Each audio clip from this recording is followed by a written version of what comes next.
नमस्कार दोस्तों, welcome to my channel again. मेरा नाम आलोक है और जैसे कि आप लोगों ने एक रिक्वेस्ट किया था, मोस्टली मैंने 10 से ऊपर रिक्वेस्ट सुना है इस ट्यूटोरियल को शुरू करने के लिए। तो फाइनली आज मैं यहाँ पर हूँ इस ट्यूटोरियल को लेकर, जिसका नाम है हैंड स्टैंड। देखिए दोस्तों, हैंड स्टैंड बहुत ही इम्पोर्टेंट होता है।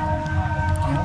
क्योंकि जो मूव्स मैंने सिखाया है, जितना भी ट्यूटोरियल्स में किया है, मोस्टली हैंड स्टैंड बहुत ही ज़रूरी है। इन सबको अटेम्प्ट करने से पहले मैं रिकमेंड करूँगा इस वीडियो को देखो, उसके बाद अपने जो हैंड्स है उसको स्ट्रॉन्ग बनाओ। देखिए दोस्तों, आपके दिमाग में ये आ रहा होगा कि वाई हैंड स्टैंड, क्योंकि हैंड स्टैंड सभी स्टंट का जड़ है। दिस इज़ द बिगिनिंग, ये फाउंडेशन है, क्योंकि 50% स्टंट्स में हाथों का इस्तेमाल होता है। जैसे कि एग्जांपल ले लीजिए, हैंड स्प्रिंग हो गया, फ्रंट हैंड स्प्रिंग हो गया, फ्लेयर हो गया, और ऐसे कई मूव्स हैं जिनमें हैंड स्प्रिंग का जो इम्पोर्टेंस है वो बहुत ही ज़्यादा होता है। हाथों का स्ट्रेंथ अगर आपको बनाए रखना है तो हैंड स्टैंड का ये जो ट्यूटोरियल है प्लीज़ एंड तक देखिए। और इस ट्यूटोरियल में कुछ खास बातें मैं बताने जा रहा हूँ, जो है बैलेंसिंग। हैंड स्टैंड में बैलेंस एक बहुत ही इंपॉर्टेंट पार्ट होता है। अगर आपको पता नहीं कि बैलेंस कैसे करना है आपका बॉडी को, तो आप गिर जाओगे। टोटली फाउंडेशन से बेसिक, इंटरमीडिएट, एडवांस तक ये सारी बातें बताऊंगा आपको। तो चलिए दोस्तों, देर न करके इस वीडियो को शुरू करते हैं। सबसे पहले एक डेमोन्स्ट्रेशन दे देता हूँ आप लोगों को। ये एक परफेक्ट हैंड स्टैंड है। इसको करने के लिए बहुत से जो प्रोसीजर्स हैं आपको मैं बताने वाला हूँ इस वीडियो में। आपको बस फॉलो करना है उनको। और हाथों का जो स्ट्रेंथ है यहाँ पे बहुत ही इम्पोर्टेंट है। देखिए दोस्तों, हाथों का बहुत ही स्ट्रेंथ होना ज़रूरी है, क्योंकि अगर आपके हाथों में स्ट्रेंथ नहीं है तो आपको जो बॉडी का वेट है वो आपसे ऊपर उठाया नहीं जा सकता, आप गिर जाओगे हैंड स्टैंड करते करते। ठीक है। और हैंड स्टैंड में बहुत वेरिएशंस है। आप इस तरह के फ्रीजेस भी कर सकते हो, इस तरह से स्टाइल्स से भी आपका जो लेग्स है उनमें से ये जो प्रोसेस है इससे बहुत वेरिएशंस हो सकते हैं हैंड स्टैंड से। ओके। और हैंड स्टैंड में बैलेंस का जो पार्ट है बहुत इंपॉर्टेंट होता है। अगर आप नहीं सीखे हो एक अच्छा बैलेंस कैसे लाते हैं आपको बॉडी को उठाते वक्त, तो प्लीज़ इस वीडियो को आप एंड तक देखते रहो। उसके पहले आपको कुछ एक्सरसाइज करना पड़ेगा। बॉडी स्टिफ होगा ऑफ कोर्स, तो बॉडी को थोड़ा फ्री करने के लिए नॉर्मल एक्सरसाइजेस हैं वो सब कर लो। जैसे कि बैक बेंडिंग हो गया, फ्रंट बेंडिंग हो गया। इस तरह से पैरों को थोड़ा ढीला कर लो, फ्री कर लो, हाथों को, सर को, नेक को।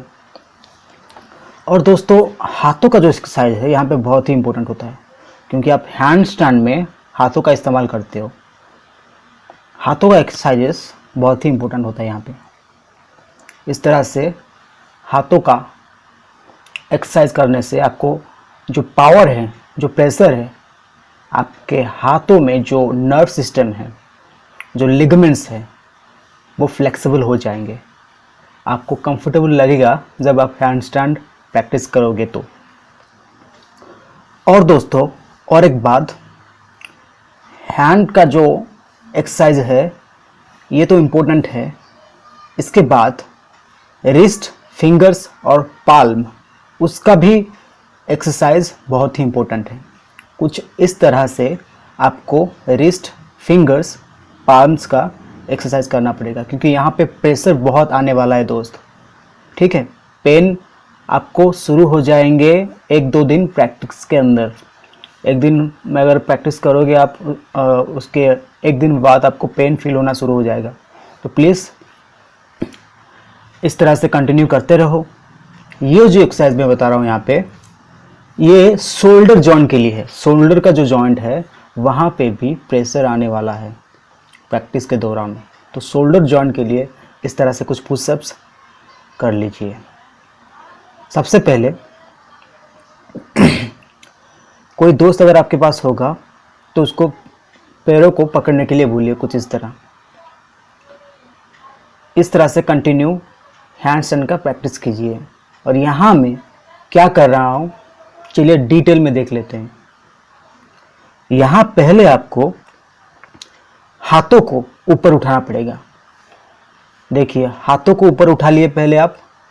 उसके बाद आपका जो लेफ्ट पैर है उसको नीचे लगा लीजिए और जो राइट पैर है उसको ऊपर उठा लीजिए, कुछ इस तरह। हाथों को नीचे लगा लिए आप, राइट पैर को ऊपर उठा लिए। जब राइट पैर ऊपर उठते हैं तो लेफ्ट पैर को उसके साथ लेके जोड़ लीजिए, कुछ इस तरह। और जितना ज़्यादा देर तक कोशिश कीजिए उतना ज़्यादा देर तक रहने के लिए, क्योंकि आप जितना ज़्यादा देर रहोगे ऊपर, हाथों का स्ट्रेंथ बहुत ही ज़्यादा बनेगा। और एक बात है दोस्तों, अगर आपके पास प्रैक्टिस के दौरान कोई भी दोस्त नहीं है तो और एक ऑप्शन है आपके पास। ऐसे किसी भी दीवार के पास चले जाओ आराम से ये प्रैक्टिस करने के लिए। और यहाँ पे आपको ध्यान में रखना होगा एक बात, हाथों का जो डिस्टेंस होगा दीवार से वो 1 फीट होना चाहिए, क्योंकि अगर आप हाथों को बहुत दूर रख रहे आप गिर जाओगे। और जो पैरों का अटैचमेंट होगा वो दीवार से लगा हुआ होना चाहिए और आपका फेस नीचे होना चाहिए। पैरों से आप दीवार को टच करोगे, उसके बाद पैरों को थोड़ा थोड़ा दीवार से हटाने की कोशिश करो। ऐसे पैरों को लगाओ हटाओ, लगाओ हटाओ। बॉडी को और पैरों को ऊपर एयर में रखने की कोशिश करो। अगर हाथों में पेन आया या आप अनबैलेंस हो गए ये करते वक्त, तो फिर से पैरों को दीवार पे लगा लो। ऐसा करते करते आपको बॉडी का बैलेंस और एक परफेक्ट स्ट्रेंथ हाथों में वो आप पा जाओगे बहुत इजीली। ये जो प्रोसेस है ये बॉडी बैलेंस के लिए है। बॉडी का जो अच्छा बैलेंस अंडरस्टैंडिंग वो आपके दिमाग में आ जाएगा। और अगर एक बार आप बैलेंस करना सीख लिए तो आप खुले में किसी सपोर्ट के बिना हैंडस्टैंड करना सीख जाओगे। अगर आप डरते हो डायरेक्टली दीवार के साथ पैरों को लेके रखने के लिए, तो और एक तरीका है कुछ इस तरह। हाथों को नीचे रख लो कुछ इस तरह और पैरों को धीरे धीरे लगा के दीवार की तरफ क्लोजली सटते जाओ। तो ये भी एक बहुत ही इजी तरीका है ये करने के लिए। और उसके बाद ट्राई करो खुले में हैंडस्टैंड करने का। हैंडस्टैंड में बॉडी का स्ट्रेट होना बहुत ज़रूरी होता है। बॉडी जितना स्ट्रेट होगा उतना अच्छा बैलेंस आपको मिलेगा और आप इधर उधर नहीं होगे। और एक पार्ट है दोस्तों, बैलेंसिंग का एक बहुत ही इम्पोर्टेंट पार्ट हाथों में होता है, फिंगर्स में होता है, पाल में होता है। क्योंकि एक ही पार्ट है बॉडी का जो आपका लगा हुआ है ग्राउंड में, वो है हाथ, फिंगर्स और पाल्म। और धीरे धीरे ऐसे हाथों का मूवमेंट करते करते आपका बैलेंस को भी आप कंट्रोल कर पाओगे कुछ इस तरह से। जब आप वीडियो में अभी देख रहे हो, फिंगर से, पाल्म से और हाथों से, तीनों से बॉडी को कंट्रोल कीजिए, बैलेंस बनाए रखिए। और ये जो मैं बता रहा हूँ अभी, ये कुछ सेफ तरीका है हैंडस्टैंड करने के बाद। जब आप लैंड करोगे कुछ इस तरह से करोगे, हैंडस्टैंड कर लिए, अगर हाथों में दर्द आया कुछ इस तरह से आप फिर से रिवर्स खड़े हो पाओगे।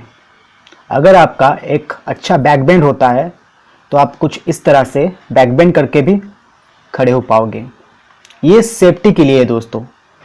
ये सारे प्रोसीजर्स अगर आपने मान लिए, अगर आप ठीक ठीक फॉलो करते हो, तो आपको एक अच्छा स्ट्रॉन्ग हैंडस्टैंड देखने को मिल जाएगा। तो दोस्तों आज बस इतना ही था इस वीडियो में। मुझे आशा है कि ये आपको बहुत ही ईजी लगा होगा सीखने के लिए। कंटिन्यूसली ये वीडियो देखते रहो और मैंने जो प्रोसीजर्स बताए हैं उनको फॉलो करो, क्योंकि अगर कुछ बातों को आप सीरियसली नहीं लोगे तो ये इम्पॉसिबल होगा उसे सीख पाना। हैंडस्टैंड एक बहुत ही इम्पोर्टेंट है। और एक बार मैं बोल रहा हूँ, और उससे मैंने और भी बहुत सारे ट्यूटोरियल्स बनाए हैं, जैसे कि बैक हैंड स्प्रिंग हो गया, बैक फ्लिप हो गया, फ्रंट फ्लिप हो गया, ऐसे बहुत से मूव्स हैं। आप जाके मेरे चैनल में वो सब चेक कर सकते हो। और एक बात है दोस्तों, please do not forget to subscribe my channel. आप लोग नीचे मिल जाएगा रेड बटन, बस आपको उस पर क्लिक करना है और मेरे चैनल को सब्सक्राइब करना है। मेरे चैनल को सब्सक्राइब करने से क्या होगा आपको जो डेली नोटिफिकेशन है आपको मिल जाएगा। अगर मैं कुछ भी नया वीडियोस अपलोड करता हूँ तो इंस्टेंटली आप नोटिफिकेशन पा जाओगे। आपका जो यूट्यूब ऐप होगा तो आप मेरे वीडियोस देख सकते हो, तो एक बहुत ही अच्छी बात है। तो प्लीज़ सब्सक्राइब माई चैनल। और हाँ, अगर आपको ये वीडियो पसंद आया तो प्लीज़ शेयर कीजिए अपने दोस्तों के साथ, ताकि उनको भी मौका मिले कुछ सीखने के लिए, उनका जो पर्सनालिटी है उसको चेंज करने के लिए। तो बस आज इतना ही था। Thank you so much for listening this. Thank you so much again for watching this video.